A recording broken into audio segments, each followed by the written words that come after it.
Tushda tishlash ko'rishning ta'birlari.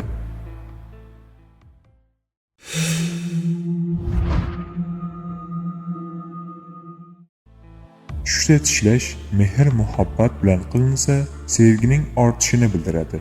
Aks holda zarar, dushmanlik, g'am deb ta'bir qilinadi. Bir kishi o'zini tishlanganini ko'rgan odam shu kishidan yoki unga o'xshagan biror bandadan zarar ko'radi.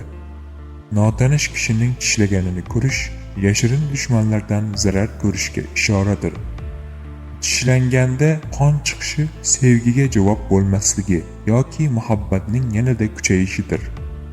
Biror kishining tushida barmog'ini tishlashi uyaladigan yoki afsuslanadigan ish qilishiga, o'zini tishlaganini ko'rish josuslik, ayg'oqchilikka ishoradir.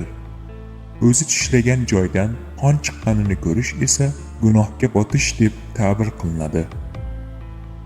Unutmang, tush ta'birlari bashorat emas, hamma narsani bilguvchi zot yolg'iz Allohdir.